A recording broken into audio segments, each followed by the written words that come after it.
সময় বলছি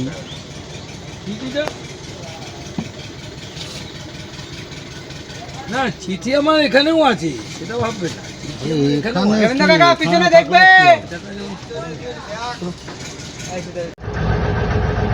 আমাদের বোট এখন মাতলা নদী দিয়ে চলেছে, ছোট বোট। আমরা সর্বসাকুল্যে 6 জন আছি, বোটের চালক এবং তার সহযোগী, আর আমরা ভ্রমণকারী 4 জন। আমরা বিরাটি থেকে এসেছি। আমরা দেখছি মাতলা নদী দিয়ে, আমাদের ছোট বোট, তাই এর গতিটাও অনেকটাই কম, আর নদীতে জোয়ার শুরু হয়ে গিয়েছে, তাই স্রোতের প্রতিকূলে নদীর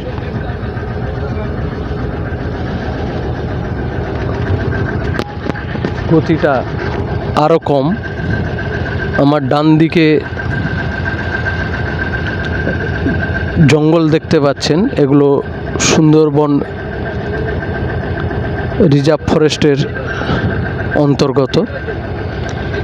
বাঘ আছে কি না জানি না, বন্য অন্যান্য জীবজন্তু অবশ্যই আছে। এবং আমি বাঁ দিকে ঘোরাচ্ছি। মাতলা নদী বর্ষার সময় বা বর্ষার আগে বা ঝড়ের সময় এর উন্মত্ত অবস্থার জন্যই এই নদীর নামকরণ হয়েছিল মাতলা। অর্থাৎ এই নদী মেতে গেলে সহজে থামতো না। আপনারা দেখতে পাচ্ছেন দূরে জঙ্গলটা কালো একটা রেখার মতো দেখতে পাচ্ছি। শীতকাল, দূরে একটু ধোঁয়া ধোঁয়া অর্থাৎ কুয়াশার মতো থাকার জন্য পরিষ্কার দৃশ্যমানটা অনেকটাই ক্ষীণ হয়ে গেছে।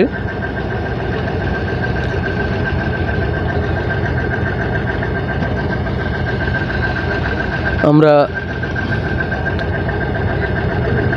মাতলা যদিও এখন তার রূপ পরিবর্তন হয়ে গেছে, দেখে বোঝার উপায় নেই এটা মাতলা কিনা। এখন শান্ত স্বভাবের দেখছি। তো আমরা ধীরে ধীরে এগিয়ে চলেছি সুন্দরবনের সেই আমাদের অভীষ্ট লক্ষ্য বনি ক্যাম্পের দিকে। রাত্রিরে বনি ক্যাম্পে রাত্রিবাস হবে।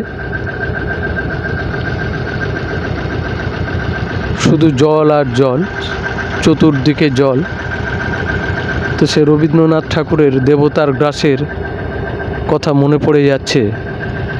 মৈত্র মহাশয় সাগর সঙ্গমে গেছিলেন গ্রামের কিছু যুবক যুবতী, কিশোরী এবং বয়স্ক বয়স্কাদের নিয়ে। তা আমরা সেরকম, আমাদের যাত্রাটা সেরকম নয়। আমরা সব মিলিয়ে 6 জন যাচ্ছি। আমরা 4 জন পর্যটক এবং বোটের একজন চালক এবং তার সহযোগী। যেহেতু ছোট বোট, তার গতিটাও ছোট বলবো না, কম, এই জন্য সময়টা একটু বেশি লাগছে। আমাদের 4 জন পর্যটকের যারা এসছি তাদেরকে একে একে সবাইকে দেখাচ্ছি। আসার সময় লাগবে না, আসার সময় হয়তো মিথিলা এক্সপ্রেস আসার সময় প্লেনে ঢুকবো, আসার সময় প্লেনে আসবো কাঠমান্ডু টু কলকাতা। তখন এনার্জি কমে যায়, আসার সময় এনার্জিটা কমে যায়, এটা বোঝো। ওই জন্য আসার সময় প্লেন ধরতে হয়। আমি সোজা বুঝি, যাওয়ার সময় এনার্জি থাকে। অনেক ভাড়া, 14,000 টাকা ভাড়া। এই যে তুমি বললে 6,500 টাকা ভাড়া, দূর, ওটা কাঠমান্ডু থেকে এভারেস্টটা, বেস ক্যাম্প। কাঠমান্ডু থেকে বলবে? হ্যাঁ। এখান থেকে কাঠমান্ডু কত ভাড়া? ওই 14,000। ইন্টারন্যাশনাল ফ্লাইট হয়ে যাচ্ছে না, তাই? ন্যাশনাল পেরিয়ে গেলেই ভাড়া বেশি। সুখকর এবং তৃপ্তিদায়কও বটে। যারা সুন্দরবনের জল, জঙ্গল, মানুষ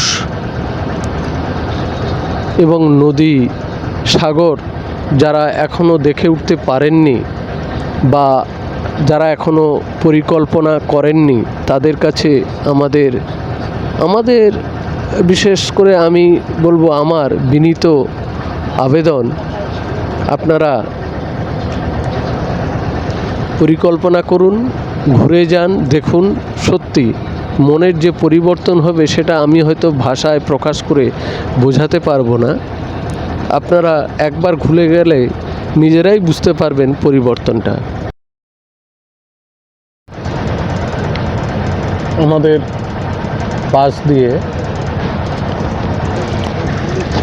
আরেকটি পর্যটক লঞ্চ চলেছে। গন্তব্য না বললেও অভিজ্ঞতা থেকে বলতে পারি, ওনারাও চলেছেন সেই বনি ক্যাম্প এবং কলসের দিকে। আমরা বনি ক্যাম্পের প্রায় কাছাকাছি এসে গেছি। আশা করছি আর 30 মিনিটের মধ্যে বনি ক্যাম্পের পৌঁছে যাব।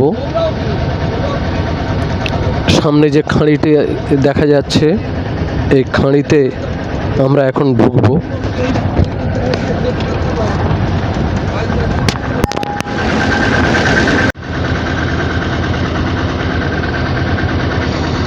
সুন্দরবনের যে সৌন্দর্য, সেই সৌন্দর্যকে আস্বাদন করবার জন্য সুন্দরবনে আসতে হবে। আমি আপনাদের আমার এই ভিডিওর মাধ্যমে যতটা পাচ্ছি দেখাবার চেষ্টা করছি। আমাদের এই ছোট্ট বোটের যে ইঞ্জিনের আওয়াজ, সেই আওয়াজটা হয়তো আপনারা শুনতে পাচ্ছেন।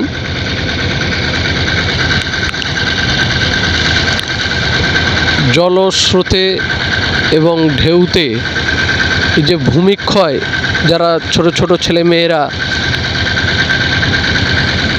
স্কুলে যাচ্ছ, পড়ছো, যে ভূমিক্ষয় রোধে যে উদ্ভিদের একটা বিশাল ভূমিকা, সেটা সুন্দরবনে এলে তোমরা প্রত্যক্ষ করতে পারবে।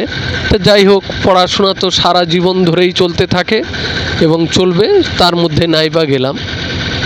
তো এখন আপনাদের দেখাচ্ছি কিছু কিছু গাছ যার মূলগুলো সম্পূর্ণ বাইরে চলে এসছে ভূমিক্ষয়ের ফলে, আর কিছুদিন পরে তারা আর সোজা হয়ে দাঁড়িয়ে থাকতে পারবে না, পড়ে যাবে। তো যে পরিবেশে যাচ্ছি বা আমরা চলেছি বলা ভালো, তো এখানে এই পরিবেশে দক্ষিণ রায়ের দেখা পাওয়া খুব মুশকিল। কেননা ওনারা আমাদেরকে দেখলে দূর থেকে লুকিয়ে আমাদেরকে দেখতে থাকে, আমাদের গতি প্রকৃতি ওরা বোঝার চেষ্টা করে।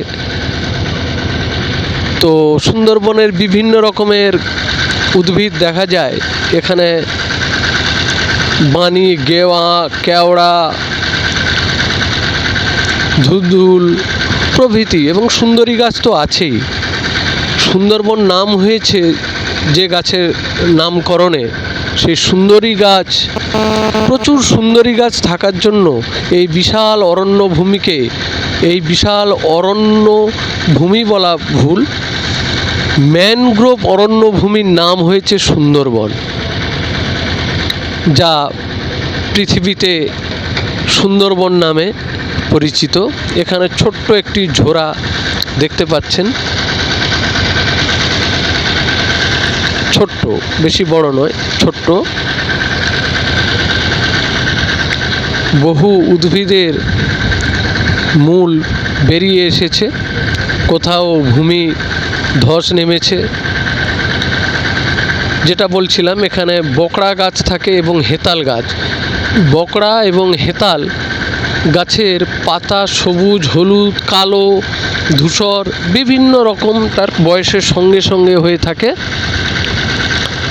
তা বাঘ মাঝে মাঝে, বাঘ নাম করলে এখানকার যারা সুন্দরবনের মানুষ তারা সত্যি ভয় পেয়ে থাকেন বা তারা চান না বাঘের সঙ্গে দেখা হোক।